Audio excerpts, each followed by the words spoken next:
멈출 수 없는 사랑 주셔서 찬양 드리시고 우리 가기 시작합니다.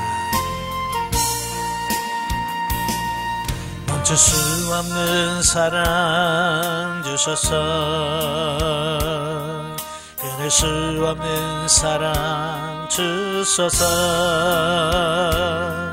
십자가에 날린 주님 계시니 그누가 이 사랑 끊으리. 멈출 수 없는 사랑 주소서 끊을 수 없는 사랑 주소서 주께서 주신 비전 그 말씀이 있으니 주가 명하신 이 길 걸어가리. 주님의 나라 영원하면 주님의 영광 무궁하니 나그네 내 나의 삶 감사하리. 마음 다해 주님을 찬양해. 멈출 수 없는 사랑 내게 주소서. 아버지의 눈물 그 사랑은 끊을 수 없는 사랑 내게 주소서. 십자가에 달린 그 사랑. 아멘. 기도하겠습니다. 멈출 수 없는 사랑 주시옵소서. 주님이 우리를 사랑했던 그 사랑이 우리 안에 충만해지게 하여 주셔서 세상에서 그 사랑을 베풀며 살아가는 우리가 되어지게 하시옵소서. 오늘 대인관계 생명단계의 첫 시간입니다. 이 말씀을 통해서 우리 영혼이 새로워지며 주의 사랑으로 충만히 채워지는 역사가 있도록 주님 도와주옵소서. 시종을 맡겨오며 예수님의 이름으로 감사하며 기도합나이다. 아멘.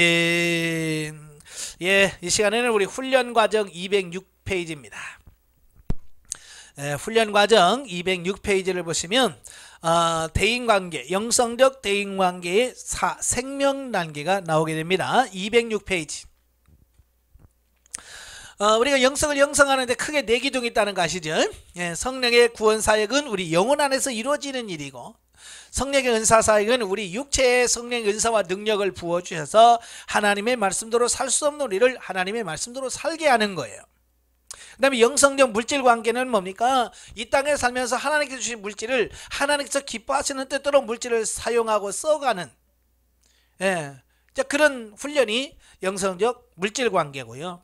자, 영성적 대인 관계는 우리 세상에는 혼자 살 수 없잖아요. 누군가가 같이 더불어 살아야 됩니다. 그 더불어 살아가다 보니까 어때요? 문제가 생길 수밖에 없어요. 왜? 사람마다 다 개성이 뚜렷하잖아요. 그죠? 부딪힐 수밖에 없는 거야. 그래서 이런 부분 속에서 우리가 어떻게 대인관계를 맺으면서 살기를 원하시는가? 이 부분이 영성적 대인관계예요. 그래서 우리가 영성을 이 신령한 집이라고 하는 이 집에 4기둥이 있어요. 예, 이 기둥이 튼튼해야 집이 튼튼하죠. 예, 그래서 이 기둥 어느 하나가 무너지면 집이 무너지게 돼 있어요. 그래서 영혼의 문제, 은사적인 문제, 또 물질의 문제, 대인관계 문제, 이 4기둥 중에 하나라도 무너지면 다 무너지게 돼 있어요. 그래서 이게 조화롭게 잘 세워질 수 있기를 바랍니다. 자, 오늘 206페이지 생명단계 정의를 먼저 보십시다. 예, 생명단계는 본능적으로 이루어지던 대인관계가 윤리단계를 거쳐 영중심의 풍성한 대인관계의 삶이 흘러넘치는 단계로서 그리스도인의 영성적 신분에 맞게 사는 삶으로서 대인관계를 맺게 된다. 예. 그러니까 우리가 처음에는 본능적으로 대인관계를 대하잖아요. 그죠? 처음에는 뭐 엄마, 아빠, 형제, 누나, 자매 뭐 이런 본능적인 관계를 가지고 형성이 돼요. 예. 그러나 이제 좀 더 성장을 하게 되면 기독교 윤리로 바뀌어지죠. 기독교 윤리라고 하는 것은 뭡니까? 이 하나님께서 붙여주신 파트너로서 인식을 가지고 대인관계를 맺게 되어지는 거예요. 예, 그러니까 예를 들어서 부모님도 어쩌다가 내가 이런 가난한 집에 태어나가지고 내가 이 고생을 하나, 이게 본능이에요. 그러나 윤리적인 부분은 뭐냐, 하나님께서 세상의 수많은 가정 중에서 왜 이 가정에 나를 태어나게 하셨지? 하나님의 뜻이 무엇일까? 이게 하나님을 통해서 이 대인관계를 풀어가는 거예요. 예, 사실 그렇잖아요. 이 75억이라고 하는 인구 중에서 지금 배우자를 만나서 부부로 산단 말이에요. 그 신기하지 않아요? 그죠? 여러분 지금 여러분 남편 만나고 아내 만나서 산다는 게 신기하지 않아요? 예? 참 신기하잖아요. 근데 예전에는 우리가 영성훈련 맡게 되려면 뭐예요? 오다 가다 재수 없어서 만나가지고 그죠? 내가 운이 나빠가지고 저런 인간 만나가지고 내가 이렇게 일평생, 이게 본능이거든요. 근데 윤리단계 들어가면, 야, 어떻게 하나님께서 어떻게 그 수많은 사람 중에서 저 사람을 나의 배우자로 세워주셨을까? 여기 하나님의 특별한 뜻이 있을 텐데. 그래서 하나님의 뜻을 찾아가면서 그 관계를 풀어가는 게 윤리단계예요. 진리단계는 뭡니까? 이제 신령한 집으로 지어져 가면서 하나님께서 이 관계를 통해서 나를 예수 그리스도를 닮아가는 그 파트너로서 주셨다는 사실을 인식을 하고, 어떻게 성경적으로 말씀대로 사랑하려고 노력하는 단계를 진리단계라고 부를 수 있습니다. 그러다가 생명단계로 넘어가게 되면 이제 평범하게 사랑이 흘러나와서 사랑을 할 수 있는 이제 그 단계가 생명단계다라고 볼 수 있습니다. 자, 이 단계 들어가면, 생명단계 들어가면 특징이 하나가 있는데 뭐냐면 상대를 육신으로 바라보는 것이 아니라 영혼으로 바라보게 된다. 이 생명단계 들어오면 사람을 그냥 육신적으로 보이지 않아요. 육신적으로 바라본다는 것은 뭐냐면 어우 잘생겼네, 돈이 많네, 뭐 이런 거잖아요. 자, 이런 것이 육신으로 판단하는 거예요. 그런데 이제는 그 육신으로 바라보는 것이 아니라 영혼으로 바라본단 말이에요. 상대방의 영혼이 보인단 말이에요.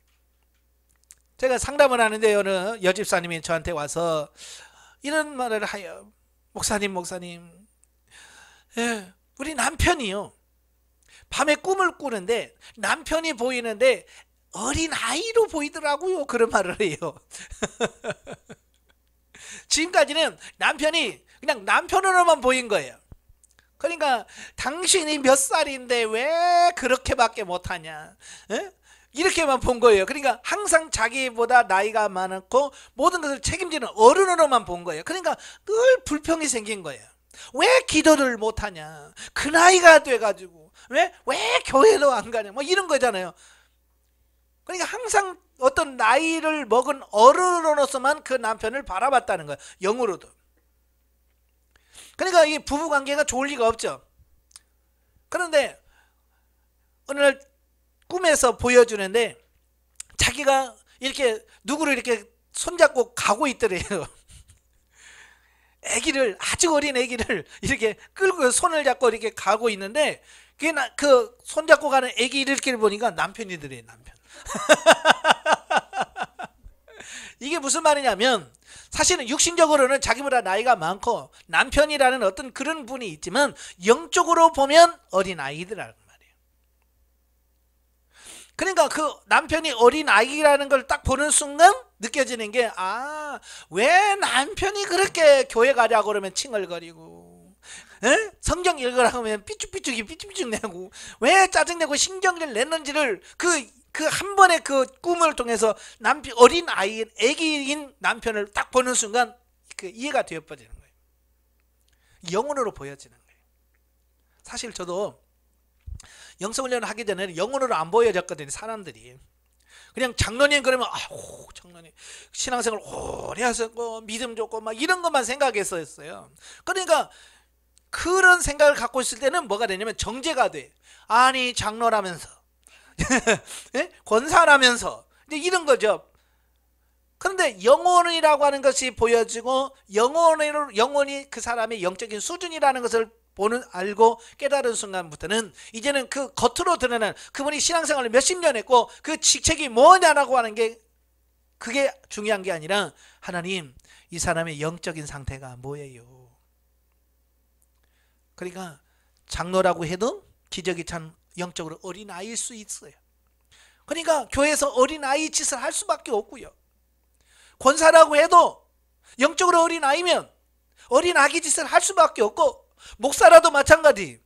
목사라도 영적으로 어린아이면 어린아이 짓을 할 수밖에 없는 거예요. 이제 그게 이해가 되어지니까 겉으로 육신으로 사람을 판단하는 거 아니야. 이거 목사가 돼가지고 아우, 장로가 돼가지고 아우, 이건 옛날에 했던 거고, 이제는 아버지 하면 그럴 수밖에 없네요. 영적으로 저런 상태니까 저런 말을 할 수밖에 없고, 저런 행동을 할 수밖에 없고, 저런 식으로밖에 살 수가 없네요 라고 하는 것이 알아져지니까 불쌍해지는 거예요. 이제 옛날에는 정죄하고 판단하고 미워했었는데 이제는 그게 아니라 그게 불쌍해지는 거예요. 아버지, 언제나 저런 상태로 계속 살아가야 됩니까? 하나님 성장할 수 있게 해주세요 라고 기도해 줄 수 있게 되더라고요. 생명당에 들어가게 되면 그렇게 되어집니다. 근데 또 우리는 뭐요? 자꾸 남편으로만 보고, 아내로만 보고, 자식들로만 보고, 네가 몇 살인데 지금 그런 식으로밖에 못 사냐? 자꾸 이제 그렇게 생각하는데, 그 육신의 나이와 영의 나이는 분명히 다르다는 거예요. 그죠? 그래서 여러분이 처음 와서 상담 받으니까 광야에서 뱅뱅뱅 돌고 있는 여러분의 모습을 보잖아요. 그죠? 지금 그분들은 그러고 살고 있는 거예요. 그러니까 그들 정죄하고 판단할 게 아니에요. 왜냐면 나도 그렇게 살았었잖아요. 그죠? 나도 그 상태에서 그런 삶을 살아봤기 때문에 긍휼히 여겨주고 불쌍히 여겨주고요, 이해해주고 그런 삶이 되셔야 돼요. 근데 가끔 보면 자기는 그런 생활 한 번도 안 해봤던 것처럼, 그렇게 사는 사람이 있어요. 그러니까 애기가 기저귀나 똥 싸는 게 당연한 거죠. 그 치우면서 야, 기저귀나 똥을 싸냐? 자기는 기저귀에 똥 안 쌌어요? 여러분 기저귀에 똥 안 싸고 이거 어른 된 사람 있어요? 없잖아요. 자기도 다 했잖아요. 그러니까 자기도 그런 경험을 했기 때문에 아이고 이쁘네 이놈 하면서 기저귀에 똥 싸도 말이야, 엉덩이 툭툭 치면서 기쁨으로 치울 수 있는 거. 왜? 나도 그런 상황을 해봤잖아요. 교회에 서서 이 생명당에 들어가게 되면 이제 성도들을 품을 수 있고 안을 수 있게 되고, 그러니까 이 생명당에 있는 성도들이 교회 안에 많으면 어때요? 싸우거나 다투거나 그런 게 없어요. 다 이해해주고.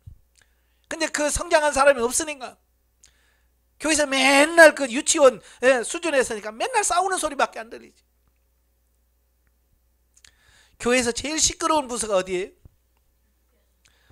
유치부지. 교회에서 제일 시끄러운 데는 유치부예요. 제가 안양에서 목회할 때 바로 유치부 강의실이 있고 그 옆에 제가 목양실이 있었거든요. 금방까지만 해도 뭐 그냥 까르락까르락까르락 막 웃으면서 난리치다가 좀 있으면 그래서 왜? 그러면 얘가 때렸어요. 얘가 밀었어요. 금방까지 세상에서 제일 행복한 웃음소리를 하다가도 금방 또 그러다가 울고 난리치다가 또 까르락까르락 해서 또 울고, 하여간 조용할 날이 없어요. 지금 교회가 그러고 있잖아요. 언제 가면 그 교회가 너무 행복한 것처럼 막 하다가도 또 언제 가면 또 세상의 왼수들만 다 모인 것처럼 또 씩씩거리고 싸우고 있고, 그러다가 또 풀어지고. 왜? 전부 다 기저귀 차는 애기들만 모였으니까 그럴 수밖에 없는 거예요. 이 영적으로 볼 수 있는 눈이 열려야 돼요. 그런데 생명단계에 들어가게 되면 그게 보여요. 그러므로 원수도 진리 안에서 사랑하고 믿음의 형제들을 대할 때 주님을 대하듯 하게 되는 궁극적으로 성경에 말하려고 하는 그리스도의 사랑을 실천하는 삶을 살 수 있는 단계가 생명 단계예요. 그러니까 성장해야만 이런 삶에 사랑하는 삶을 살 수가 있는 거예요. 내가 성장하지 않으면 한계에 부딪혀버려. 내 한계. 그래서 성장을 하면 그 한계를 뛰어넘을 수 있는 부분이 되어지죠. 자, 1. 생명 단계에서 말하는 사랑의 두 가지 차원이 있어요. 첫째, 1대1 관계에서의 생명적 사랑이다. 자, 대인관계에 있어서 생명 단계에 들어갔다라고 하는 것은 곧 그리스도의 사랑을 덧입어 실천하는 삶을 사는 것을 의미한다. 자, 생명 단계에 들어오게 되면 그리스도의 사랑을 덧입어, 내가 사랑하는 게 아니라 그리스도의 사랑으로 사랑하는 거예요. 사실 내 사랑으로 뭘 사랑하겠어요? 내 조바터니 10년 가지고 누구를 사랑하겠어요? 우리의 힘으로는 안 돼요. 저도 생명단계 들어와서 늘 하나님께 기도했던 게 그거예요. 하나님, 나의 힘으로는 사랑할 수 없어요. 내 사랑으로는 사랑할 수 없습니다. 주님의 사랑으로 덧입혀 줬을 때 내가 사랑할 수 있습니다. 주님의 사랑을 나에게 덧입혀 주세요. 주님의 사랑으로 덧입혀 달라고 기도했습니다. 그 주님의 사랑이 덧입혀지니까 사랑하지 못할 사람이 없더라고요. 사랑이 되더라고요.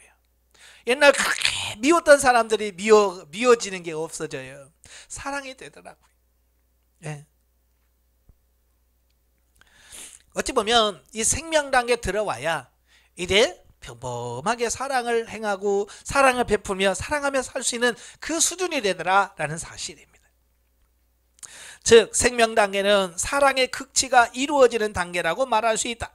생명적인 차원에서의 사랑은 어이상 조금은 추상적으로 느껴지는 사랑이라고는 사랑이라는 말보다는 조금 더 실제적이고 현실성 있게 다가오는 충성과 헌신의 개념이 더 적절하다라고 본다. 그러니까 우리가 보통 사랑 그러면 추상적으로만 생각을 해요. 예. 그냥 다 주는 거, 뭐 사랑하는 거, 좋아하는 거, 뭐 이런 것만 생각하는데요. 이 생명단계에서의 사랑은요, 그런 그냥 추상적인 사랑이 아니고요, 충성과 헌신의 개념이 더 묻어나요. 우리가 데살로니가전서 1장 3절에 보면 사도 바울이 데살로니 교회를 칭찬하면서 믿음의 역사와 사랑의 수고와 소망의 인내에 대한 부분을 말씀하잖아요. 자, 그래서 거기서 보면 그냥 바울이 야, 니네들은 사랑이 참 많다 이렇게 표현해도 되잖아요. 그죠? 너희들은 참 사랑을 많이 한다 이렇게 표현해도 되잖아요. 근데 사도 바울이 뭐라고 그러면 너희에게 믿음의 역사와 사랑의 수고와 그랬어요. 그냥 사랑이면 사랑이지 사랑에다 뭐가 따라요? 수고가 따랐다는 얘기예요. 그러니까 바울이 생각하는 진짜 생명적 사랑은 뭐냐?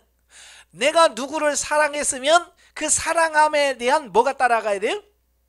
그렇죠. 수고가 따라가야 진짜 사랑이다. 말로만 사랑하면 사랑이 아니라 이 말이에요. 보통 보면 여보 사랑해 그러죠. 여성분들이 여보 사랑해 그러면 불안해요. 왜? 뒤에 뭐가 와?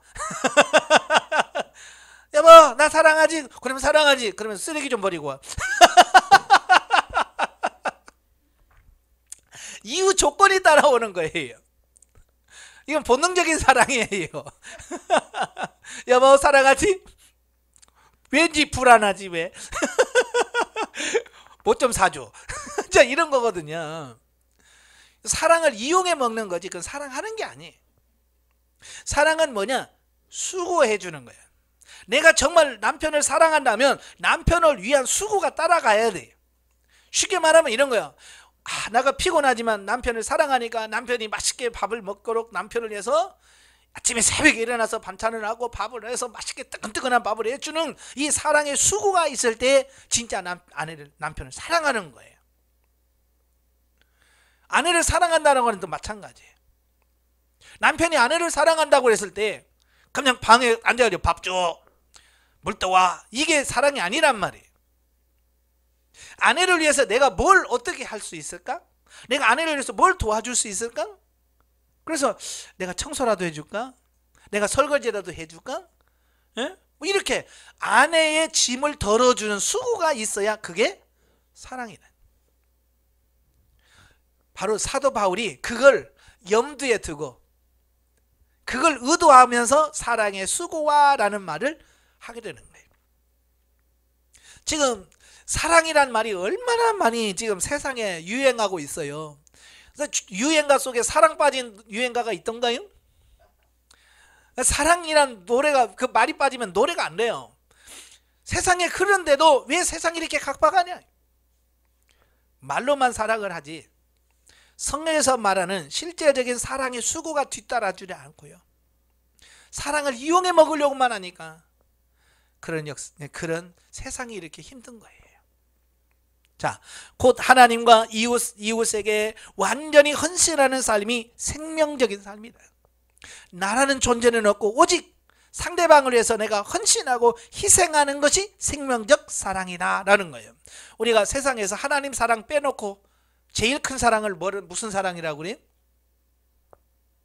하나님 사랑 다음에 큰 사랑이 뭐라고 그래요? 아니 그거 말고요.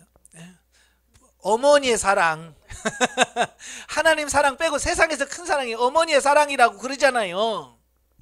왜 어머니의 사랑이 크다고 그래요? 자식을 위해서 자기를 헌신하잖아요. 희생을 하잖아요. 자기는 배고파도 자식들 챙겨주잖아요. 자기는 떨어진 옷을 입으면서 자식은 새 옷 사주잖아요. 이게 엄마예요. 그 엄마의 사랑이 큰 거예요. 근데 요즘은 안 그래요. 애기 먹이기 전에 지가 먼저 먹어. 애기 옷 사기 전에 지 옷 사. 이게 그 사랑이 이제 달라졌어요. 너무 이기적이에요. 예. 심지어 어떤 부모는 그렇대요. 맛있는 거 있으면 지가 먹는데. 그래서 왜 그러냐 그러니까 자기는 앞으로 살 날이 적어서 이런 거 맛있는 걸 먹을 시간이 적고 얘는 오래 살면서 맛있는 거 지가 다 먹을 거니까. 엄마인데도 자기가 맛있는 거 자기가 먹는데 참 그러니 그게 사랑이냐고. 그 생명적 사랑하고는 전혀 의미가 없는 거예요. 생명적이라고 하는 것은 자기를 희생하는 거예요. 내가 먹을 것을 내가 먹지 않고 나눠주는 거예요. 내가 쓰고 싶은 것을 다 쓰지 않고 남겨서 상대방을 위해서 쓰는 게 이게 희생적인 사랑이요 생명적 사랑이라고 말이에요. 그러니까 헌신에는 반드시 희생이 따른다. 자기 희생이 없는 헌신은 거짓이다. 그런 헌신은 하나님과 자기를 기만하는 것이다. 그렇죠? 우리가 마찬가지예요. 하나님 사랑합니다 그래 놓고 하나님을 위해서 아무것도 안 해. 하나님을 사랑한다고 그랬으면 하나님을 향해서 뭔가 내가 희생하고 헌신하는 게 있어야 될 거 아니에요. 그죠? 그러니까 헌금은 뭡니까? 하나님을 사랑합니다 라고 했을 때 내가 정말 생명처럼 아끼는 돈을 하나님을 위해서 내어 드리는 거잖아요. 그러니까 헌금은 사랑의 표현인 거예요. 하나님을 사랑하는 표현인 거예요. 봉사도 뭐예요? 하나님을 사랑하는 표현이고요. 이런 것이 따라와야지. 아무것도 없이 사랑한다라고 말하는 것은 속이는 거예요. 그래서 요한일서 3장 18절에 뭐라고 말씀하냐면 자녀들아 우리가 말과 혀로만 사랑하지 말고 오직 행함과 진실함으로 하라. 참나 입이 열렸다고 그냥 입으로만 다 해요. 그냥 입으로만 사랑합니다 어쩌고 저쩌고 하는데 실제로 희생하고 헌신을 하지 않아요. 그건 성경이 말하는 사랑이 아닌 거예요. 하나님이 우리를 위해서 사랑한다라고 말만 하는 게 아니잖아요. 그죠? 하나님이 세상을 이처럼 사랑하사 독생자를 주셨으니 하나님의 사랑이 참 사랑이라고 말하는 이유가 뭐예요? 세상을 사랑한다라고만 말하지 않아요. 자기의 사랑하는 독생자 외아들 우리를 위하여 주셨다는 말은 십자가에 못 박혀 죽이셨다는 거예요. 그러니까 이 하나님의 사랑보다 큰 사랑이 없다는 얘기예요. 예수님이 우리를 사랑한다라고 말하죠. 예수님이 우리를 사랑한다라고 말할 때 왜 그 주님이 우리를 사랑하는 게 진짜입니까? 네. 생명보다 자기의 생명을 우리를 위해서 희생하셨기 때문에 그래요. 예수님이 십자가에 못 박혀 죽으셨잖아요. 왜? 우리를 사랑하셨어요. 그래서 예수님의 사랑과 하나님의 사랑이 크다라고 말하는 이유가 거기 있는 거예요. 자, 현실적으로도 하나님을 위하여 그리고 이웃을 위하여 시간을 허비한다든지 목숨을 허비한다든지 물질을 허비한다든지 하는 희생이 따라야만 진정한 희생, 사랑이라고 할 수 있다. 그렇죠? 내가 그를 사랑하면 그를 위해서 내가 시간을 쪼개서 내야 되잖아요. 그죠? 내가 그를 사랑한다면 물질을 쪼개야 돼. 나눠야 돼. 그래야 그게 진짜 사랑이다 라고 하는 사실입니다. 우리가 과거에 자기중심적이고 타산적인 생각을 가지고 이웃을 대해왔다. 지금 신앙생활을 한다고 하면서도 그러한 상태를 답부하고 있는지도 모르네. 하나님 믿지 않는 사람들은요, 이 친구를 사귈 때도요, 그냥 사귀는 게 아니에요. 이 친구를 사귀면 내가 뭔 득을 볼 수 있을까? 그런 이해타산, 그 계산 속에서 이 친구가 있는 거예요. 그래서 도움이 안 되는 친구는 친구가 아닌 거예요. 나한테 뭐 잘해줘야 되고 앞으로 내가 사업을 할 때 얘가 도움을 줄 수 있는가? 그러면 친한 친구가 되어지는 거예요. 예? 근데 맨날 밥이나 사달라고 도움이 안 되면 예? 끝나는 거예요. 왜냐하면 자기중심적이고 이해타산적이기 때문에 그렇다 그 말입니다. 예. 대인관계의 삶이 생명단계에 이르면 자기 육신의 이익을 위한 계산이 없어진다. 이게 중요한 거예요. 생명단계에 들어오면 사랑을 하면서 자기의 이익에 대한 계산이 없어집니다. 부모가 되면 자식을 향해서 계산을 해요, 안 해요? 요즘에는 참 부모 자식 간에도 굉장히 야박하더라고요. 돈 빌려주면서 이자 몇 프로다. 자, 이런 거 예? 야박하잖아요, 그죠? 왜냐하면 이익이 앞서기 때문에 그래요. 자, 그래서 이 생명 단계에 들어가면 이런 이익에 대한 계산이 없어지는 거예요. 그냥 베풀면서 그냥 그걸로 끝나는 거예요. 주면 끝나는 거예요. 근데 세상은 어때요? 내가 하나 줬으면 상대방도 나에게 하나 다시 되돌려 주기를 기대하는 거죠. 그래서 세상 사람들은 그래요. 밥을 사줬으면 야, 내가 밥 한 끼 사줬으면 너도 나 하나 사줘야 될 거 아니야? 라고 생각하는 게 세상적인 가치관이에요. 근데 우리는 그런 사고를 가지고 있는 것이 아니라 내가 끊임없이 밥을 사도 끊임없이 사주는 거예요. 네, 그게 사랑이고 헌신이고요. 그게 희생이거든요. 오로지 하나님과 이웃에 대한 헌신과 희생을 통한 사랑에만 관심이 집중되고 그 사랑의 기쁨을 알기 때문이다. 자, 이것이 실제가 되어야 되는데 많은 분들이 이런 실제가 안 돼요. 이 사랑을 실천하는 삶이 실제가 안 돼요. 예. 그래서 이제는 여러분들이 이 사랑이 좀 실제가 되어야 됩니다. 예. 근데 이런 부분은 내가 철저히 훈련되어지고 육신을 쳐서 육신이 복종되어질 때에 이게 가능해지는 거다라는 사실입니다. 그러니까 어떤 걸 하려면 육신은 벌써 앉아가지고 계산하고 있습니다. 제가 나한테 뭐 사줬더라. 벌써 계산이 육신적으로 탁탁탁 돌아갑니다. 아마 여러분도 그럴 거예요. 교회에서 누구 권사님 내 아들 결혼한대. 그러면 여러분 제일 먼저 뒤지는 게 뭐예요? 예? 여러분 뒤지는 게 뭐예요? 옛날 장부 뒤지는 거죠. 우리 아들 결혼할 때 얼마 냈더라. 뒤지는 거예요. 그래서 3만 원, 에게 권사가 3만 원밖에 안 해서 나도 3만 원에, 야 3만 원만 달아. 이렇게 되어지. 이게 뭐냐? 극히 육신적이고 이해타산적인 어떤 그런 부분이라 그 말이. 계산하지 말라 그 말이에요. 그가 5만 원 했는데 10만 원 했는데 그건 계산하지 말고 하나님 이번에 결혼한다는데 어떻게 하기로 원하십니까?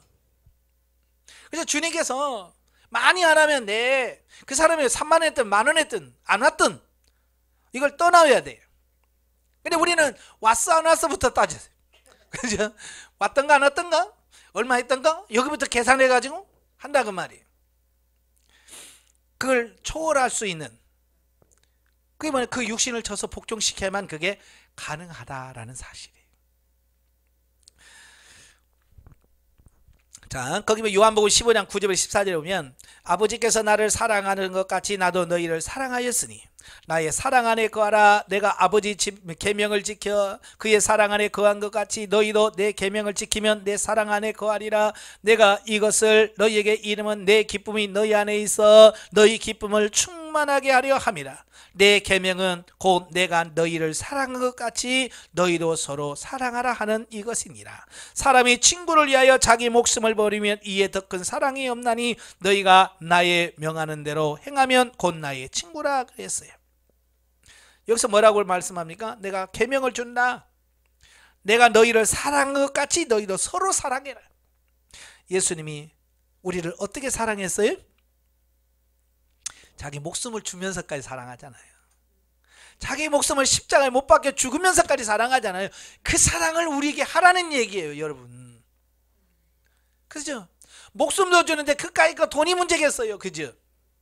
목숨도 주는데 그까이 옷 한 벌이 문제겠어요. 그래서 우리가 예수님이 사랑하셨던 것처럼 사랑하는 단계, 이게 생명 단계다라고 말씀하고 있습니다. 그러니까 우리가 그걸 놓고 늘 기도하시는 하나님, 주님이 정말로 우리를 위하여 생명을 바치면서까지 사랑했던 그 사랑을 나도 할 수 있게 해 주시옵소서. 주님이 사랑했듯이 나도 그렇게 사랑할 수 있게 해주세요라고 기도하셔야 돼요. 두 번째, 사고의 폭이 확대되는 생명적 사랑.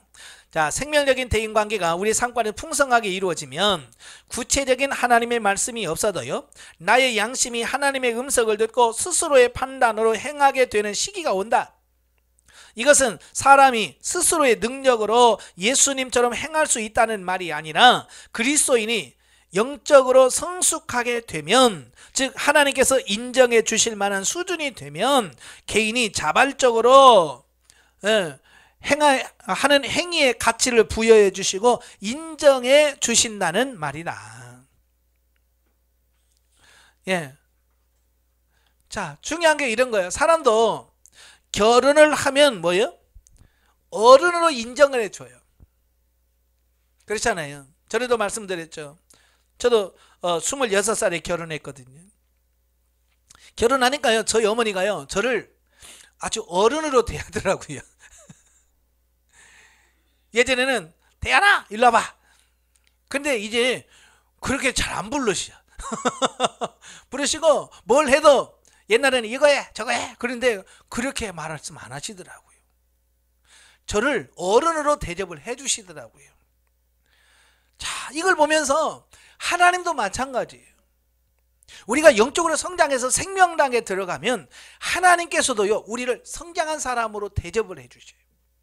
하나님께서 우리에게 말씀하시는 게 틀려져요.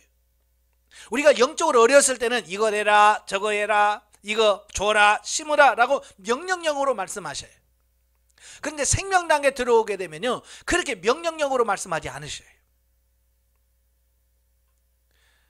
우리에게 자발적으로 순종하기를 원하셔요. 그래서 이런 거예요. 야, 누가 어렵다는데 어떻게 하면 좋겠니? 라고 물으셔요. 예. 누구 아프다는데 어떻게 하면 좋으냐? 라고 말씀하셔요. 참, 하나님께서 저를 인격적으로 대접을 하시고 대우를 해주시는 거예요. 그러면 어떻게 해요? 하나님, 그러면 제가 어떻게 하면 좋겠습니까? 누가 아프다는데요, 하나님 어떻게 하면 좋겠습니까? 그러면 하나님과 상의하면서 이게 자발적으로 순종할 수 있도록 만들어주시는 이 부분들을 보는 거예요. 자, 그래서 하나님과 이 대화의 방법이 많이 달라져요. 성장을 하니까. 그래서 우리도 성장을 하시면 우리 스스로가 결정할 수 있도록 하나님이 판단하시고 할 수 있도록 이렇게 열어놓으시는 이런 부분들을 보게 돼요. 또한 이러한 차원으로 사랑이 성숙되어 가면 1대1의 생명적인 사랑과는 또 다르게 사랑의 폭과 범위가 이웃과 가정과 교회 전체 또 혹은 국가와 민족으로 확대되어 간다 그랬어요. 이게 무슨 말이냐면요, 사람도 성장을 하게 되면 생각이나 이 사랑하는 폭이 이렇게 넓혀지잖아요. 자, 예를 들어서 그래요. 젖 먹는 아이들의 행동 반경이 어디예요? 젖 먹는 아기는 엄마 품을 안 떠나지요. 그냥 집 안에서만 이렇게 움직입니다. 근데 그 아이가 좀 더 커서 3살, 4살 되면 어린이집으로 행동이 이렇게 넓혀지죠. 좀 더 크면 유치원으로 행동이 넓혀집니다. 그 다음에 초등학교 가면 초등학교 하면서 이 놀러 다니는 이 운동 범위가 계속 넓혀지는 거예요. 마찬가지로 우리가 영적으로도 성장을 하면 성장하면서 이 사랑의 폭이 넓혀지는 거예요. 참, 우리들은요, 이 사랑의 폭이 처음에는요, 자기밖에 몰라요. 오직 자기밖에 몰라. 자기밖에 모르던. 그러니까 애기들 보면 먹을 것 주면 전부 다 어디로 들어가요? 집으로 들어가요. 남의 줄 줄을 몰라. 간식 줘도 자기 입맛만 먹어. 예. 그런데 조금 성장하면 어때요? 집에 10개 들어가면 그래도 한 개라도 줘. 그러니까 점점 그렇게 커지잖아요. 물론 이제 교육이 필요하죠. 교육이 필요하니까 교육을 받으면 교육 받은 것만큼 이게 성장되어지는 거예요. 저는 어렸을 때 우리 아이들을 키울 때에 아이들이 먼저 먹지 않게 했어요. 간식을 갖다 놔도 부모님이 먹고 나서 먹게끔. 그러니까 예를 들어서 과일을 깎아놔도 부모가 먼저 먹고 자식이 먹도록 이렇게 교육을 시켰어요. 그러니까 사과를 깎아놓으면 아이들도 포크에 찝어서 제일 먼저 아빠 입에다 넣어줘요. 내가 과일을 깎고 있어도 먼저 넣어주고 그 다음에 지 먹고. 이게 교육을 통해서 왜 제가 그런 교육을 하냐면 자기를 생각하기 전에 다른 사람을 먼저 생각해 줄 수 있는 이런 넓은 사람이 되고자 만들어서 그렇게 하고 싶어서 그렇게 한 거거든요. 예. 근데 보통 부모님들은 뭐예요? 너부터 먹어. 모든 게 자기 먼저 주니까 그 아이들이 커서 성장을 해도 다른 사람을 생각해 줄 수 있는 이런 배려나 이런 게 마음이 안 넓혀지는 거예요. 하나님은 그렇게 속 좁은 사람 만들기를 원치는 않으셔요. 넓은 사람을 만들기를 원하죠. 그래서 하나님께서 여러 방면을 통해서 하나님께서는 처음에는 가정, 이웃, 교회, 국가, 세계 이렇게 확장시켜 가면서 사랑하기를 원하시더라라는 사실이에요. 지금 여러분 어디까지 넓혀졌어요? 어디까지 넓혀졌어요? 지금 이웃까지 좀 보이나요? 지금 국가가 좀 보이나요? 예, 이제는 좀 더 넓혀져 갈 수 있도록 기도하셔야 돼요. 하나님 나의 사랑의 폭을 넓혀 주시옵소서. 그래서 사랑의 폭이 점점 더 넓혀져야 돼요. 어떤 사람은 자기 자식은 끔찍하게 사랑하는데 다른 집 자식들은 전혀 돌보지 않는. 교회에서도 그래요. 여전도 이렇게 하다 보면 지 자식은 끔찍하게 사랑하는데 남의 자식은 울어도 쳐다보지도 않고 신경도 안 쓰는 사람들이 너무 많아요. 왜? 아직 그 사람의 사랑의 복은 자기 가족, 지 자식 여기에 딱 머물러 있기 때문에 그러는 거예요. 이걸 이제 넓혀져 가야 돼. 그 담을 허르셔야 돼. 아시겠죠? 폭을 넓혀 가시기를 바래요. 예, 이것은 단순히 윤리나 도덕적 차원에서의 교회 사랑, 나라 사랑, 민족 사랑과는 완전히 다르다. 진실한 마음에서 생겨나는 교회와 나라와 민족을 사랑하는 태산 같은 생명적인 사랑이다. 의무와 책임감으로 하는 게 아니라 정말 이 속에서 사랑이 흘러나와서 사랑할 수 있는 단계, 이게 진짜 생명 단계 사랑이다 라고 보면 되겠어요. 그러니까 이런 거예요. 진리적 사랑은 뭐냐면 이 안에서 사랑이 흘러나오지 않아도 하나님의 말씀에서 사랑하라고 하면 네 알겠습니다. 난 정말 저 사람 미운데 하나님이 사랑하라고 하니까 내가 사랑하겠습니다. 이게 진리 단계예요. 정말 이 안에서 사랑이 흘러나와서 사랑하는 게 아니라 하나님의 말씀이 사랑하라고 하니까, 원수를 사랑하라고 하니까 막 속에서 부글부글 끓어도 주님 사랑하라고 했으니까 사랑하죠. 그러면서 하는 게 진리 단계예요. 근데 생명 단계는 그렇게 하면 안 통해. 생명 단계는 이 안에서 사랑이 흘러나와서 사랑을 해야 그게 생명적 사랑이다 라고 말할 수 있어요. 아시겠죠? 그러니까 단계에 맞게끔 사랑할 수 있어야 되는 거예요. 자기 가정밖에 모르는 사람이 대통령이 되면 자신의 문제를 초월하여 온 국민을 돌아보는 국부로서의 삶을 사는 것처럼 우리도 이와 같은 생명적 단계를 속히 나아가야 한다. 그죠? 사람도 성장하고 성숙해지면 이 생각하는 폭들이 많이 달라집니다. 가끔 보면 우리가 그래요. 대통령 선거할 때 보면 대통령 되기 전에는 뭐 이렇게 고치겠습니다, 이렇게 하겠습니다 라고 공약해놓고 막상 대통령이 되면 반대가 되는 경우가 있죠. 그죠? 이렇게 하겠습니다 그래놓고 못하겠는데요? 할 수 있어요. 왜? 왜냐하면 대통령이 되기 전의 생각과 대통령이 되고 나서의 생각이 폭이 달라질 수 있기 때문에 그런 거예요. 그러니까 대통령이 되기 전에는 이게 최선이라고 생각하고 이게 정말 나라를 위한 것이라고 생각해서 이렇게 하겠습니다 라고 했지만 막상 대통령이 돼서 보니까 그건 별로 도움이 안 되는 경우 있더라는 거예요. 예, 왜냐하면 보는 관점이 달라지고 폭이 달라지기 때문에 그런 거거든요.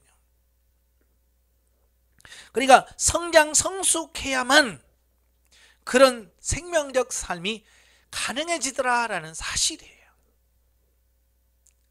그러니까 예를 들어서 이런 거요. 자, 고등학교 학생들, 중학교 학생들, 예를 들어서 여학생들을 쭉 모아놓고, 야, 모성애가 모성애가 중요하다. 여러분 모성애로 사랑해야 된다. 중학교, 고등학교 애들한테 이론적으로 모성애가 뭔지 막 가르쳤어요. 그렇다고 해서 모성애가 나오나요? 교육받는다고 모성애가 나오는 게 아니잖아요. 모성애는 교육 안 받아도 그냥 결혼해서 애 낳으면 애가 출생과 더불어 모성애가 그냥 자연 발생적으로 생기는 거예요. 그래서 모성애를 어디서 사오는 게 아니잖아요. 그죠? 슈퍼에 가서 모성애를 많이 사와가지고 막 자식을 사랑하고 그런 거 아니잖아요. 그냥 애 낳으면서 모성애가 자연 발생적으로 생겨요. 그래서 그 모성애 때문에 그 아이를 사랑하는 거예요. 우리가 생명단계 둘은 마찬가지예요. 사랑이 어디서 사오는 게 아니고 이 안에서 자연 예수 그리스도를 통해서 이 사랑이 나와서 사랑할 수 있게 되어지는 자 이런 부분들을 보게 되는 거예요. 그러니까 성장하셔야 돼. 아시겠죠? 예. 한 형제 그리스도를 핍박하는 동족이 구원받을 수 있다면 정작 자신은 저주까지라도 받을 각오가 되어 있다는 사도 바울의 절규를 통해서 우리는 그가 어떠한 사랑을 가지고 자기 민족을 사랑했는가를 헤아릴 수 있을 것이다. 그러니까 로마서 9장 1절에서 3절에 보면 내가 그리스도 안에서 참말을 하고 거짓말을 아니하노니 내가 큰 근심이 있는 것과 마음에 그치지 않은 고통이 있는 것을 내 양심이 성령 안에서 나로 더불어 증거하노니 나의 형제 곧 골육의 친척을 위하여 내 자신이 저주를 받아 그리스도 안에서 끊어질지라도 원하는 바로라 그랬어요. 그러니까 사도 바울은요 예수님을 만나고 사도로서 사역을 하면서 늘 근심과 고민거리가 있었어요. 사도 바울의 근심과 고민거리는요 자기 출세 성공이나 이런 게 아니었어요. 뭐냐면 자기를 그렇게 핍박하고 괴롭히는 그 유대인들이 구원받는 거였어요.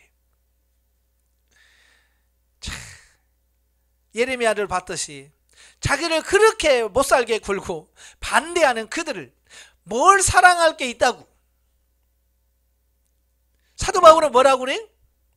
차라리 내가 그리스도의 사랑을 끊어져서 저주를 받아서 그리스도에서 끊어질지라도 내가 원하는 바라. 이 말은 무슨 말이에요? 쉽게 말하면 하나님 내가 지옥에 갈 테니까 이 유대인들을 천국 가게 해주세요. 구원해 주세요. 그 말과 같은 말이에요.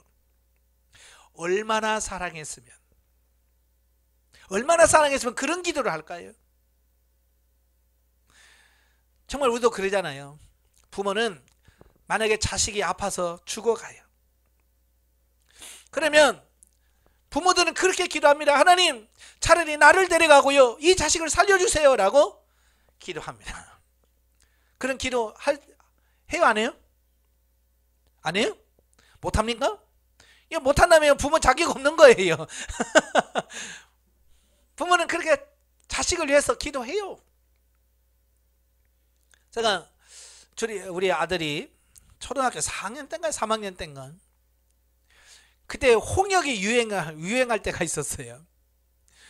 홍역이 유행해가지고 우리 아들이 갑자기 감기 걸려가지고 콜록콜록 하면서 막 그래요. 그래서 병원에 갔더니 홍역이라는 거 홍역. 난 진짜 홍역이 그렇게 무서운 줄 몰랐어요.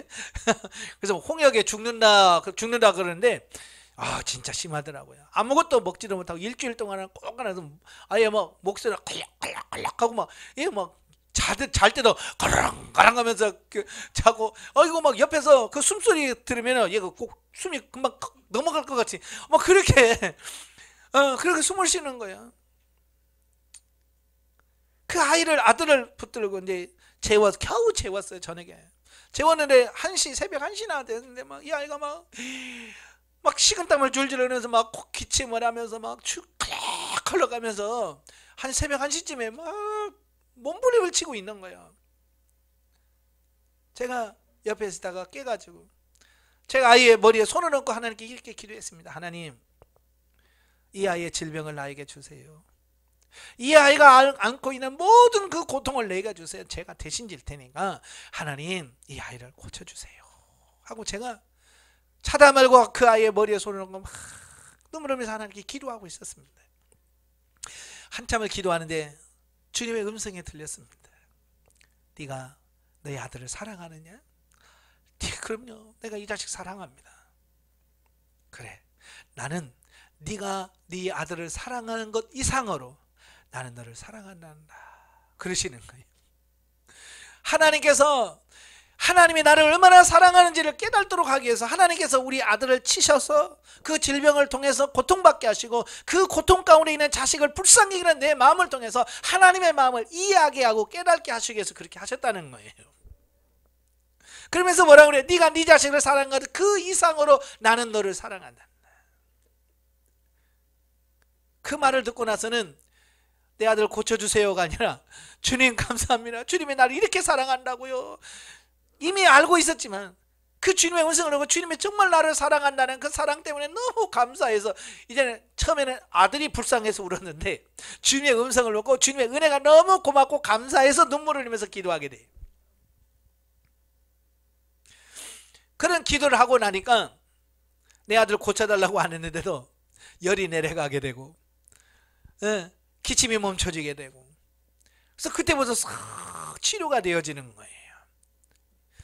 자, 여러분, 자식을 사랑하면 자기 생명을 걸고 기도하게. 사도 바울이 얼마나 유대인 자기 민족을 사랑했으면 자기가 저주를 받을지라도 그리스도의 사랑에서 끊어질지라도 이 유대인들을 구원하고 천국 가겠으면 좋겠습니다 라고 하는 거예요. 이게 사도 바울은 이미 대인관계에서 생명단계로 넘어갔기 때문에 생명단계의 삶을 살았기 때문에 이런 기도를 할 수 있었다는 거예요. 근데 여러분, 그런 기도할 때 어때요? 불안해요? 안 해요? 지금 불안할 거예요. 네, 그러다 실제로 하나님 날 죽게 하면 어떡하지? 자, 이런 거예요. 얼마 전에, 몇 년 전에 우리 교회 젊은 집사님이 암이 걸렸어요. 50대 초반인데 암이 걸렸어요. 참 그 병원에 찾아가면 막 그 고통 속에서 막 그 있는 모습을 보면 너무 불쌍한 거예요. 너무 불쌍한 거예요. 그래서 하나님 앞에 와서 제가 그런 기도를 드렸습니다. 하나님, 제가 이 땅에 사는 생명이 몇 년인지는 모르지만 내가 하나님께서 내게 허락하신 수명에 남아있는 수명의 절반을 이 집사에게 주기를 원합니다. 제가 80까지 산다면 그 절반 14년을 이분에게 주시고 제가 14년을 같이 살기를 원합니다. 이런 기도를 드렸어요. 100%는 못하겠더라고. 그때까지만 해도. 그래서 절반을 내 삶의 내 생의 절반을 주기를 원합니다. 그게 기도했어요. 하나님 제 기도 안 들어주시더라고. 그냥 데려가셨어요. 참 그때 제가 내 생명을 좀 걸걸. 근데 내 수준이 그 상태가 안 되는 거예요. 정말 그 성도를 위해서 내 생명, 하나님 내 생명을 취하시고 이 생명을 고쳐주세요 라고 하셔야 되는데 그 단계까지 안 갔어요. 못 갔던 거예요.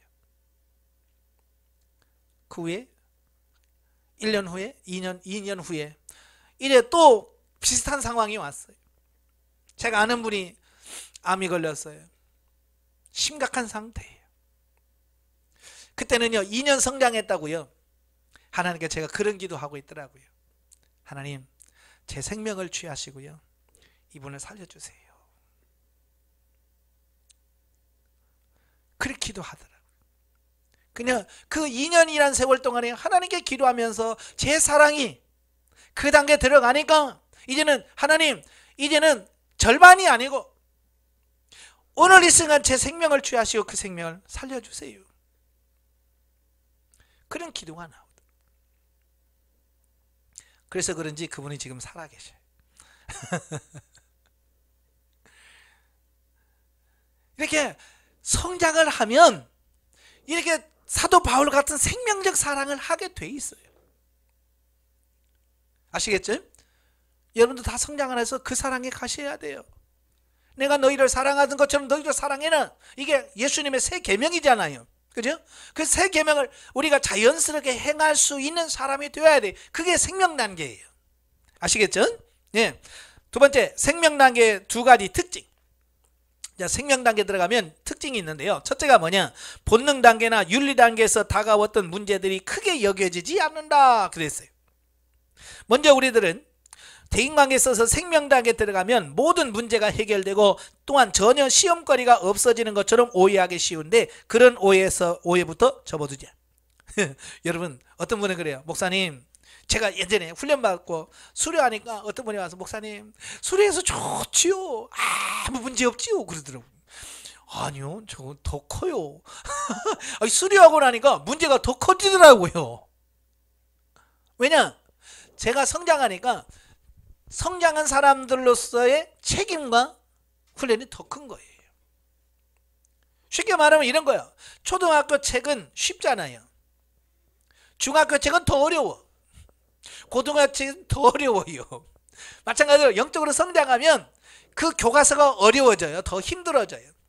마찬가지로 영성 훈련이라고 하는 것은 내가 성장하면 성장할수록 그 훈련이 강도가 세진다는 거예요. 수료하면 더 세집니다. 지금도 가끔 그래요. 목사님은 좋으시겠어요. 아니 왜요? 이제 성장해가지고 아무 문제도 없고 뭐 고난도 없고 그러니까 너무 편하니. 제가 그럽니다. 집사님, 그런 소리 좀 마세요. 제가 지금 겪고 있는 이 문제 집사님 주면 집사님은 죽을걸요? 왜냐하면 저는 성장했기 때문에 제게 오는 문제가 그렇게 크지 않고 그냥 넉넉히 웃으면서 갈 수 있어요. 왜? 제가 성장했기 때문에 감당할 수 있기 때문에 그런 거예요. 그러니까 제가 감당할 수 있는 문제를 이제 어린아이에게 주면 걔는 죽어요. 감당이 안 돼요. 마찬가지인 거예요. 예를 들어서 이런 거죠. 저는 60kg, 70kg를 들 수 있어요. 그죠? 그러나 이제 5살짜리에게 60kg짜리 들려주면 어떻게 될까요? 깔려 죽어. 그래서 하나님께서 그 사람의 능력껏 따라서 그 수준에 맞게끔 문제를 주는 거예요. 3살은 3살대로, 4살은 4살대로. 우리가 이사할 때 우리 아들이 뭐 어렸을 때 아빠 나도 도와줄게. 나도 뭐 줘요. 그래, 냉장고 날라라. 이제 5살, 6살짜리가 냉장고 날라라. 그런 부모 있어요? 그런 부모는 정신병원에 가야 돼. 제정신이 아닌 거거든요. 그래, 도와준다고? 그래, 그럼 이거 하나 갖고 가. 걔가 들 수 있는 거 아주 작은 거 하나씩 주면서 아이가 감당할 수 있는 거 주잖아요. 그리고 그 아들이 질 수 없는 것, 큰 것을 어른들이 지잖아요. 마찬가지로 하나님도 마찬가지예요. 우리는 훈련 없을 때가 없어요. 그렇다고 해서 걱정할 필요 없어요. 넉넉히 감당할 수 있는 부분만 주셔요. 예. 그러니까 제가 문제가 없어서 항상 웃고 사는 게 아니에요. 문제가 있지만 그게 문제로 여겨지지 않으니까 웃으면서 사는 거예요. 예, 아시겠죠? 예. 물론 생명 단계에 들어가면 기본적으로 하나님께서 필요 이상으로 까다로운 사람을 붙여주거나 초보적인 훈련을 위하여 어려운 사람을 파트너로 붙여주시지는 않는데, 예, 초보적인 수준은 끝난 거예요. 그러니까 지금 광야 단계에 있는 사람이 겪는 훈련 지금은 없어요. 우리는 고차원적인 훈련을 하는 거예요. 예, 아주 고차원적인 훈련을 시키시는 거예요. 예. 그러나 우리가 성장했다고 하면 문제가 되지 않아요. 넉넉히 감당이 되는 거예요. 예.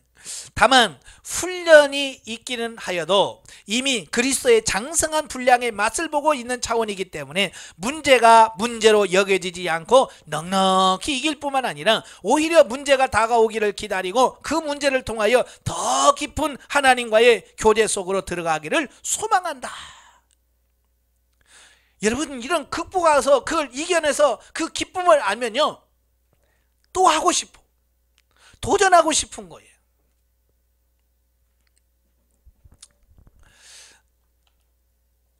참, 군대 가면 사람들이 여러 종류다 보니까 훈련 받는 걸 좋아하는 친구가 있고 아주 훈련을 싫어하는 친구가 있어요. 저는 전자할까요, 후자할까요? 저는 훈련 받는 게 이렇게 재밌어요. 훈련하는 게 재밌어요. 힘들고 막 그걸 극복하고 나가는 게 재밌어요. 그래서 이제 유격 훈련하면 보통 이제 군인들이 싫어해요. 왜? 힘드니까. 근데 저는 한번 해보니까 너무 재밌는 거예요. 막 높은 데서 뛰어내리고, 에? 막 산 타고, 뭐 이런 게 줄 타고 내려오고, 막 이게 너무 재밌는 거예요. 그러면 이제 훈련에 이렇게 가잖아요. 그러면 이제 뛰기 싫은 사람이 있고, 좋아하는 친구가 있단 말이에요. 그러면 나는 뛰는 게 좋아. 올라가서 막 이렇게 뛰어내리고, 이게 재밌는 거야. 그러면 이제 앞에 싫은 사람이 있으면, 뒤에서 막 이렇게 PT 체조 하고 있으면 선배들이 싫으면 앞으로 가 이러거든요. 그러면 앞으로 탁 가서 먼저 이제 한순간 앞으로 착착착 가는 거예요. 그래서 남이 3번 하면 나는 5번 하고 6번 하고 그러는 거예요. 재밌으니까. 그 한 번씩 이렇게 하고 나면 뭐라고 해요? 쾌감이라고 할까요? 그런 게 느껴요. 마찬가지로 우리가 이 땅에서 여러 가지 어려운 부분이 있지만 그걸 극복해 가는 훈련을 하다 보면 이제 문제가 오면 그게 문제로 여겨지지 않은 거예요. 그래서 저도 이제 목회하면서 성도들은 개척기 하면 힘들다 다 알잖아요. 그러니까 아이고 목사님 힘드시죠? 아니요, 저는 하나도 안 힘든데요. 저는 그러거든요. 하나도 안 힘들어요. 그러면 사람들이 에이 힘들잖아요. 안 힘들어요. 근데 자꾸 힘들다고 강요를 시켜. 나 안 힘들어요. 힘들잖아요. 안 힘들다니까요. 안 힘들어서 안 힘드는 게 아니라 나는요, 이보다도 더 큰 어려움을 겪어봐서 지금 이것은요, 이건 어려움도 아닌 거예요. 그러니까 저는 이거 어려움이 아닌 거야. 근데 그걸 경험해보지 않는 사람은 와 이런 거죠. 그러니까 이런 거죠. 개척을 한 번도 안 해본 목사님은 제가 3번째 개척한다면 와 그리 왜? 한 번도 안 해봤기 때문에. 3번 해보면 아무것도 아니에요. 이거 4번째 더 쉬워. 네, 이런 거거든요. 해보면 쉬운 거예요. 사랑도 마찬가지. 처음 하기가 어렵지 자꾸 하다 보면 쉬워져요. 아시겠죠? 예. 하는 훈련을 많이 하셔야 돼. 자, 2번째, 초보 단계에서 나를 괴롭히던 원수들이 내게 굴복하고 떠나간다. 이래 여러분, 생명 단계 들어오면요, 초보 단계에서 나를 힘들게 했던 사람들이 다 떠나가요. 변화되든지 떠나가든지 그렇습니다. 자, 요셉의 결국을 보자. 요셉을 멸시하고 고통 중에 몰아넣은 어떤 형들이 요셉의 발 앞에서 무릎을 꿇었습니다. 그죠? 요셉이 성장해서 생명 단계에 들어오니까 그 동생이 미워서 팔아버렸던 형들이 와서 전부 다 무릎 꿇고 절하잖아요. 또 요셉에게 누명을 씌워 감옥에 넣었던 보디발과 보디발의 아내가 요셉의 부하가 되어서 요셉 앞에 머리를 숙이는 처지가 되었다. 그죠? 참 나는 궁금해. 보디발의 아내가 어떻게 했을까? 그죠? 요셉이 총리가 된 다음에 이 보디발의 아내가 도대체 어떻게 했을까? 요셉은 어떻게 했을 것 같아요?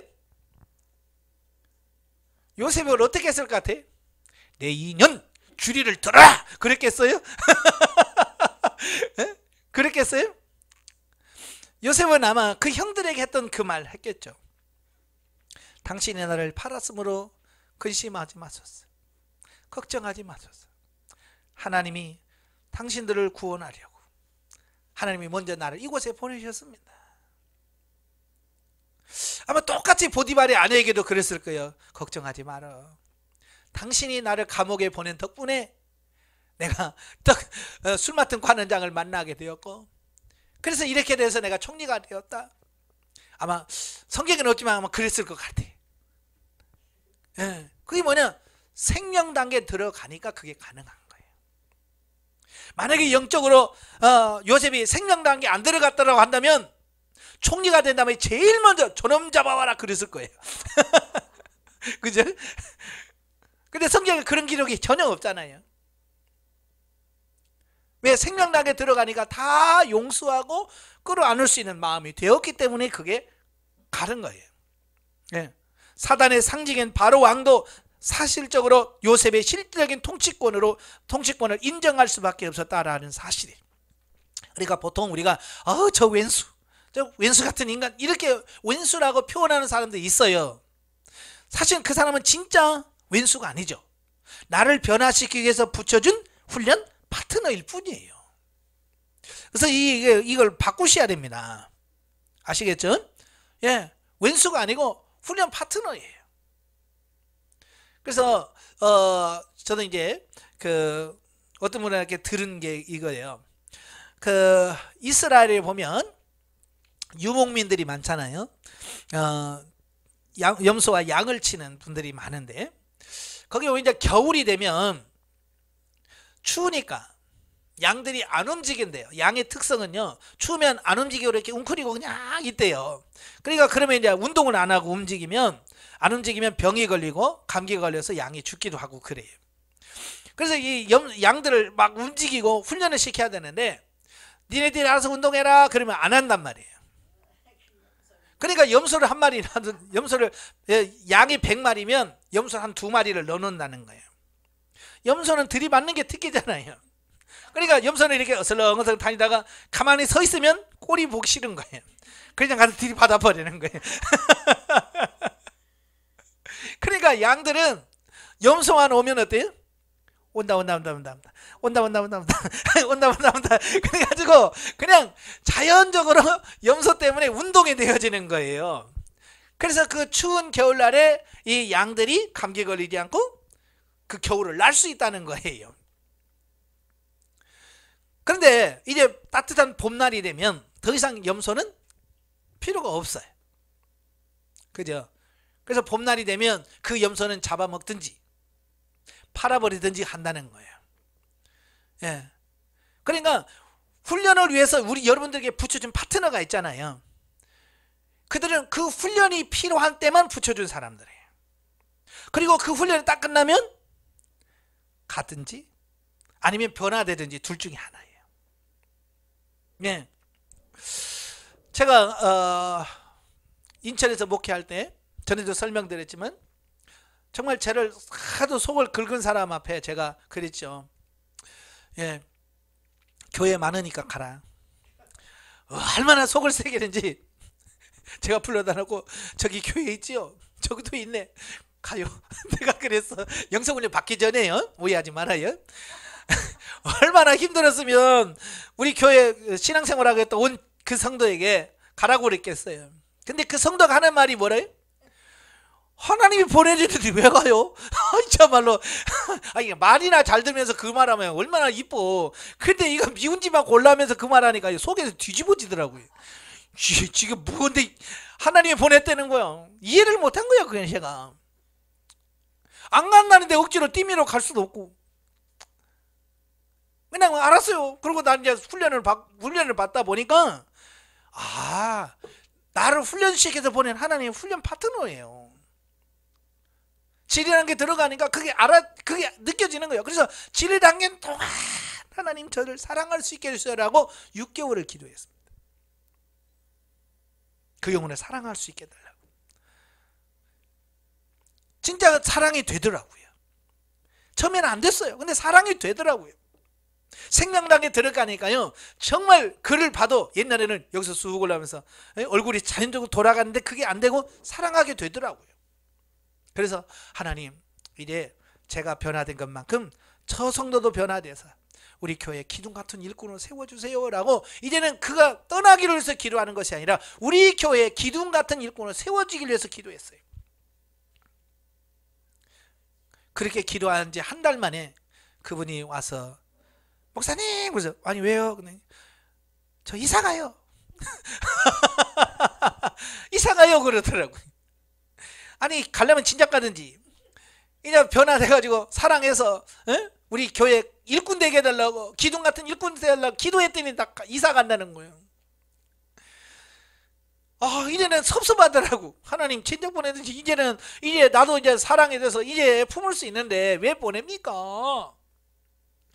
근데 여기 보니까 내가 통과하게 되면 하나님께서 떠나가게 하시더라.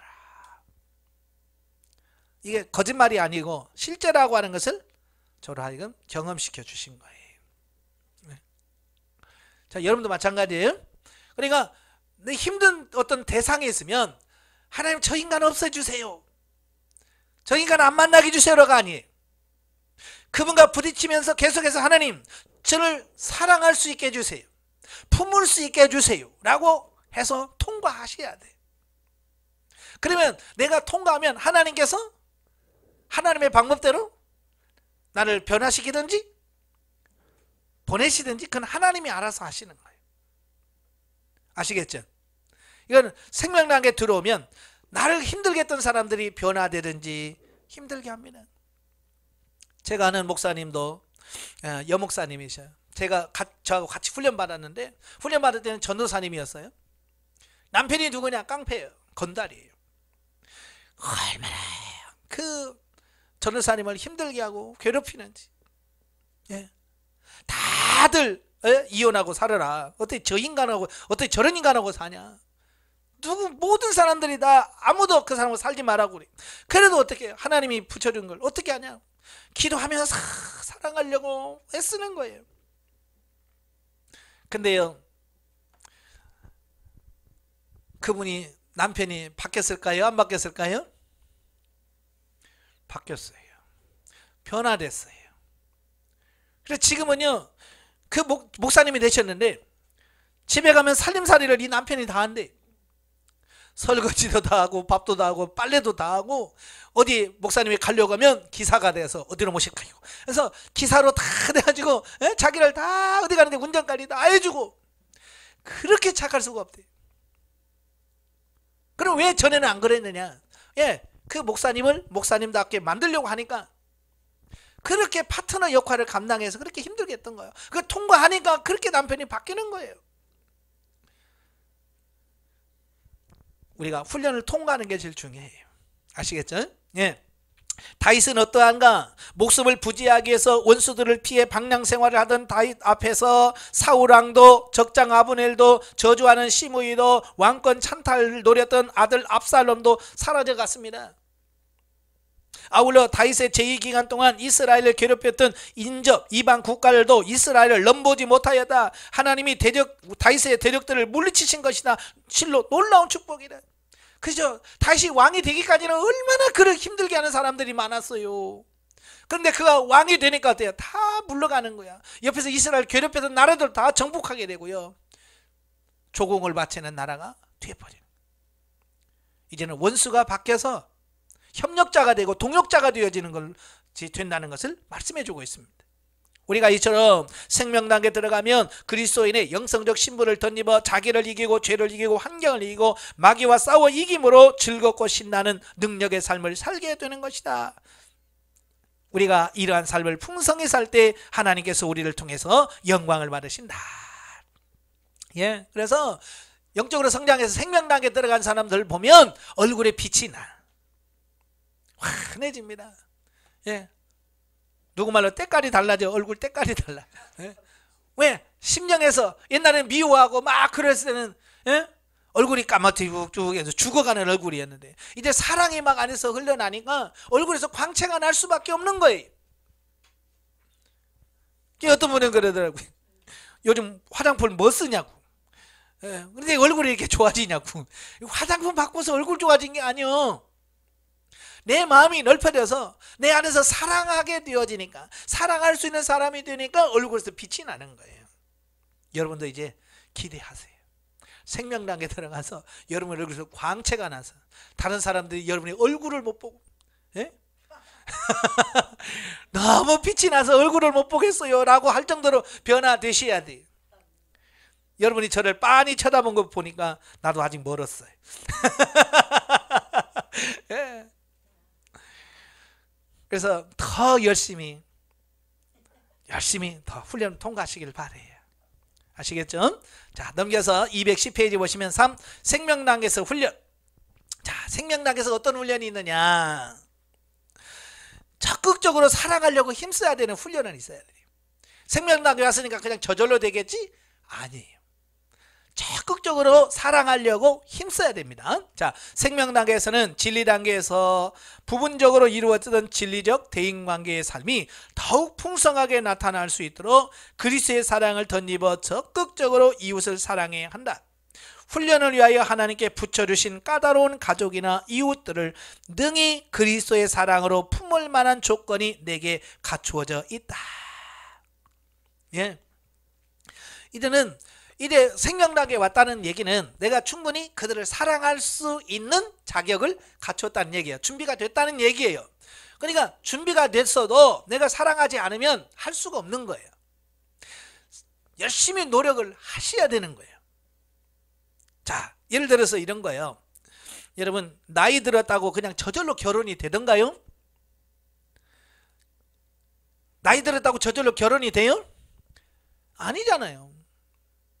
어떤 사람은 20대 초반에 이미 결혼해서 애 낳고 사는 사람이 있는가 하면, 어떤 사람은 30대 후반 40대가, 어떤 제가 아는 사람 50대가 되는데도 장가를 안 갔어요.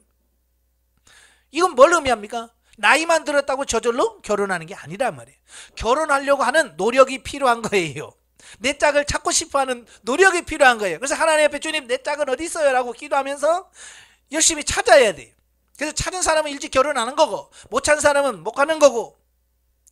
영적인 삶도 마찬가지예요. 생명당에 왔다고 해서 가만히 있는데 막 생명적인 삶이 팡팡 사라지는 게 아니라 정말로 적극적으로 사랑하려고 애써야 돼요.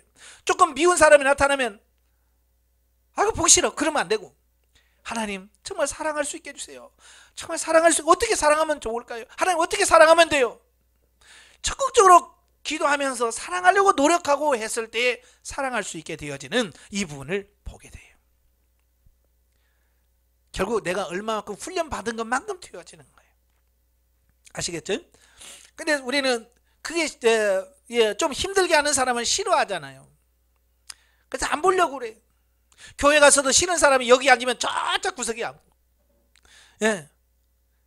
밥 먹을 때도 항상 저쪽으로 가서 따로 먹고, 그래가지고는 우리가 절대로 우리가 성장할 수, 생명단계 삶을 살 수가 없어요.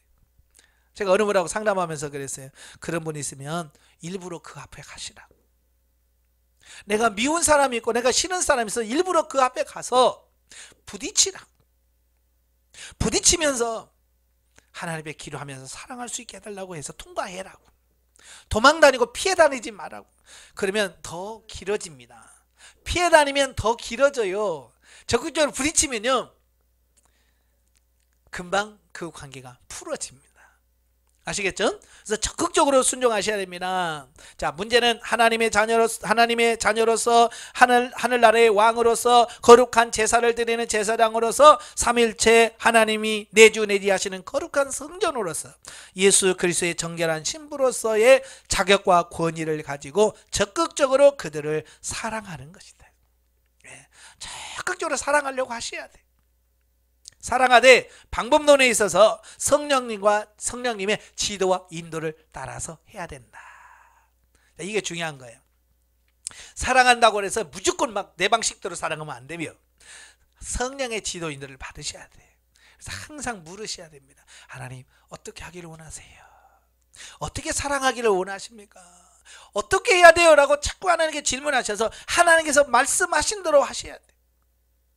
자, 성령님의 지도와 인도를 받아 사랑하려고 하는 마음을 가지고 순종할 때 과거에는 아무리 마음을 먹어도 되지 않고 설사 그렇게 행하더라도 마음 한구석에 늘 거북한 생각이 떠나지 않았던 것이 이제는 자연스럽게 그것도 풍성하게 그리스도의 사랑이 흘러나오는 것을 경험하게 된다. 예. 그래서 항상 묻고 하셔야 돼요. 물질을 심을 때도 주님 어떻게 심을까요? 사랑할 때도 하나님 어떻게 사랑하길 원하십니까? 라고 물어서 주님께서 말씀하신 대로 순종했을 때 그게 진리가 되고 생명이 되어지는 은혜가 있습니다. 가끔 보면 의욕만 앞서가지고요. 의욕만 앞서가지고 사랑하라고 그랬지. 그래서 무조건 잘해줘요. 예, 무조건 잘해주면 나중에 뭐가 되느냐? 자기가 나가 떨어져. 해도 안 되더라. 이제 이렇게 되어지는 거예요. 왜냐하면 자기 방식대로 해서 그래요. 내 방식대로 하면 안 돼. 하나님께 묻고 하나님께 기도하면서 하나님께서 말씀하신 대로 순종해가는 그런 삶이 되어야 돼. 그러다 보면 나중에 보면 처음에는 잘 안 되다가도 어느 시점에 가면 자기 자신이 발견하게 돼요. 자, 내가 이렇게 옛날에 이게 안 됐는데 되네? 자기 스스로가 놀라게 돼요. 옛날 같으면 성질 빡 낼 건데 자기도 봐도 성질이 안 나. 그래서 그런 변화된 자기 모습을 자기가 보고 자기가 놀래.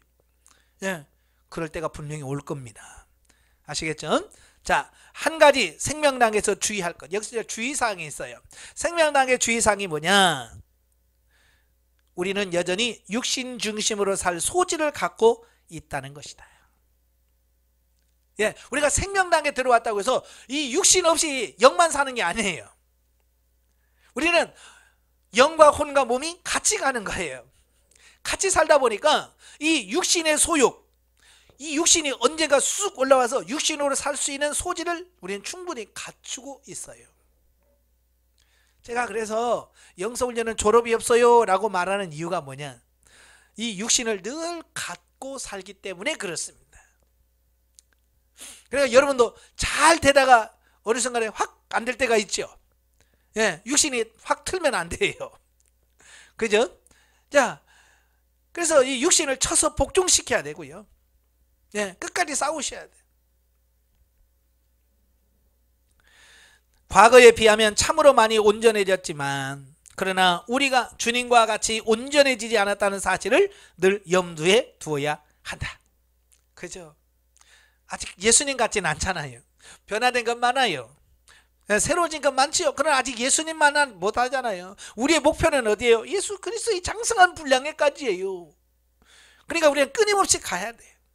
내가 아무리 신령한 집으로 지어지고 삼일째 하나님께서 내 안에 내주내지 하신다 하여도 하나님께서 허락하신 자유의지를 육체의 기유로 삼아 육체대로 행하면서 그 순간은 하나님께서 인정하시지 않을 뿐만 아니라 죽고 썩어 없어진다는 것을 기억하십시오. 내가 성장해도 내가 육신으로 행한 것은 사망으로 갑니다. 그래서 그러지 않기 위해서 우리가 끊임없이 기도해야 되고 기도하면서 묻고 살아가셔야 돼요. 네.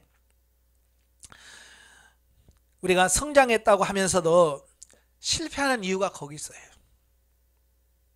가끔 보면 성장했다고 하면서도 육신적인 삶이 나오잖아요. 왜냐하면 정신 안 차리면 그렇게 돼요. 저도 마찬가지예요. 정신 안 차리고 멍롱하고 있으면요, 저도 모르게 육신의 속성이 훅 올라옵니다. 혈기가 훅 올라와요. 예, 저도 깜짝 놀래요. 저도 가끔 저 집사람한테 버럭 화내놓고 내가 왜지? 이럴 때가 있다니까요. 예, 성질 내야지 그런 생각도 갑자기 퍽 나고 내가 왜 그러지? 내가 미쳤나? 이럴 때가 있다니까요. 이 육신에서는요 그래요. 그래서 뭐라고 성경은 근신하라, 깨어라, 정신 차려라 라고 말하고 있는 거거든요. 그래서 여러분들이 항상 깨어서 기도하시는 여러분 되시길 바라요. 네, 오늘 여기까지 하겠습니다. 네, 기도하겠습니다. 은혜로우신 아버지 감사합니다. 하나님께서 우리를 사랑하시되 끝까지 사랑하시고 십자가에 못 박혀 죽으시면서까지 사랑하시면서 내가 너희를 사랑한 것 같이 너희도 이웃을 사랑하라고 말씀하고 있습니다. 그 사랑이 생명적 사랑인데 정말로 과연 우리 속에 그런 생명적 사랑이 우리 안에 있는지 우리 자신을 쳐다보게 하시고 이제 예수님이 사셨던 것처럼 우리도 그렇게 살아갈 수 있도록 우리를 변화시켜 주시옵소서. 예수님의 이름으로 감사하며 기도합나이다. 아멘. 하나님께 영드립니다.